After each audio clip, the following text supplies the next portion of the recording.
Chapter 5. The Weight of Small Things. A man who knows the future has only one real currency, and it is not the future itself. Ethan worked this out in the weeks after the teapot. Foreknowledge was useless on its own. He could not stand in the kitchen and announce that the toaster would one day catch fire, because 2-year-olds did not announce things, and announcing things was the surest way to become wrong, and wrong was the one thing he could not afford. No. What he could spend was something quieter and far more valuable. Trust. If the people around him learned, slowly and without ever knowing why, that the boy's odd little instincts were worth heeding, that when Ethan fussed at a certain door it was best not to open it, that when he refused a certain road the road was best avoided, then one day, when it mattered, when a wet morning in 1999 came down to seconds, they might listen to him without needing him to explain. Trust was a thing you built grain by grain, long before you needed to spend it. So he stopped looking for ways to be clever, and started looking for small disasters he could quietly bury. He found one in the toaster. He remembered it because of the smell. It surfaced out of the near years, sharp and certain. A winter morning, his mother at the stove with her back to the counter, the old chrome toaster on the end of its frayed cord doing what it had quietly been planning to do for months. The element had stuck. The bread had charred, then caught, a little flag of flame standing up out of the slots, and by the time Susan turned around the curtain above the counter had begun to brown. They had been lucky. She had smothered it with a dish towel, and afterward had stood shaking in the middle of the kitchen, and David had thrown the toaster in the trash that same night and bought a new one they could not really afford. A small disaster. A grease stain of a memory. But fire in a second-floor apartment with 2 children, and it was the kind of small that turned large in 4 seconds, and Ethan did not intend to leave anything to luck twice. He could not throw the toaster away. He could not warn anyone. He had a toddler's hands and a toddler's voice and a single tool, the power to make himself the most important thing in any room, at any moment he chose. He chose the morning. He knew the day by the cold and the gray and the particular smell of snow that hadn't fallen yet. He watched his mother drop 2 slices of bread into the chrome toaster and push the lever down.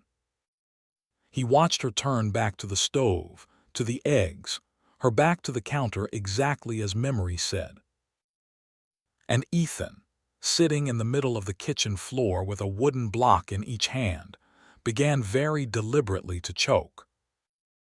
It was not a real choke. He was careful of that, he had thought it through. He kept the block well away from his mouth. It was a performance of one, the wet, panicked, hacking cough of a small child who has put something where it should not go, and it was the one sound in all the world that could pull a mother across a room without a half-second's thought. Susan spun from the stove. "Ethan!"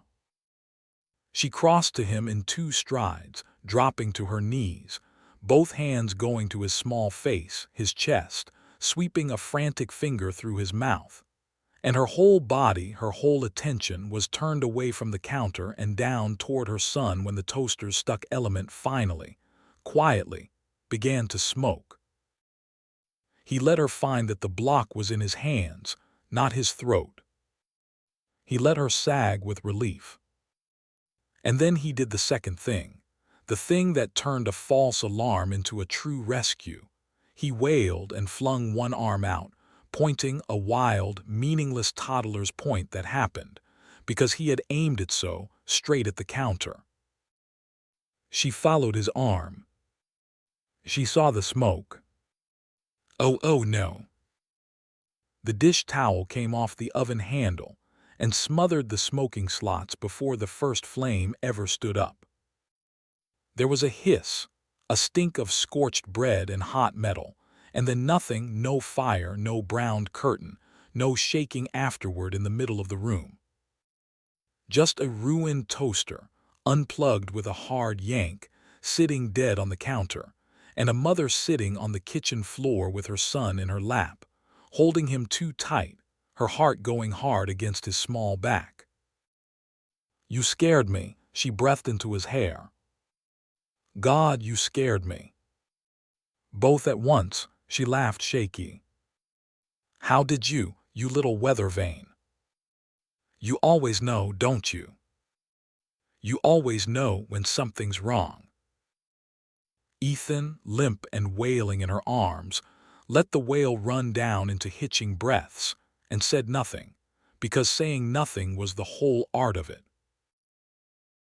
That night David threw the toaster in the trash, the same as before, but he was not shaking when he did it, and neither was Susan, because this time there had been no fire to shake about, only a near thing caught early.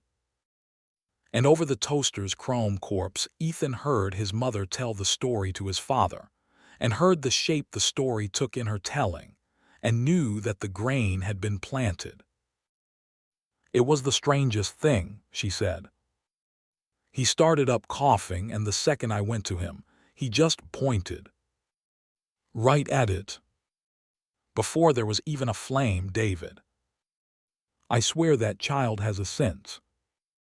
He always fusses right before something goes wrong. The stairs last month, the bathwater, it's like he feels it coming." "He's a sharp little guy," David said, and there was warmth in it, and the first faint thread of something else underneath the warmth, the beginning of a belief, the kind a family builds without ever deciding to. "Listen when Ethan fusses. The boy has a sense." It was almost nothing. It was a single grain. But Ethan lay in his crib that night and added it to the slow, careful pile he was building toward 1999, toward the morning when a wet road and 4 seconds would come for his father, and he would need, more than he would need anything in either of his lives, for the people he loved to look at a fussing child and listen. He banked the grain with all the others. And then, because the small body was tired and the night was long, he reached down once more into his own chest, into the dark behind his breath, feeling for the cold, bright thread he had touched on the day of the teapot. It was there. Fainter than faint, deeper than deep, but there, waiting, the same single filament of something that was not warmth and was not cold. It did not stir tonight. It did not answer. But it was there, and Ethan held his attention on it in the dark the way you hold a hand over a banked coal to feel for heat. And for the first time he let himself wonder, seriously and without flinching, what it was, and what might happen if, one day, he learned how to make it grow.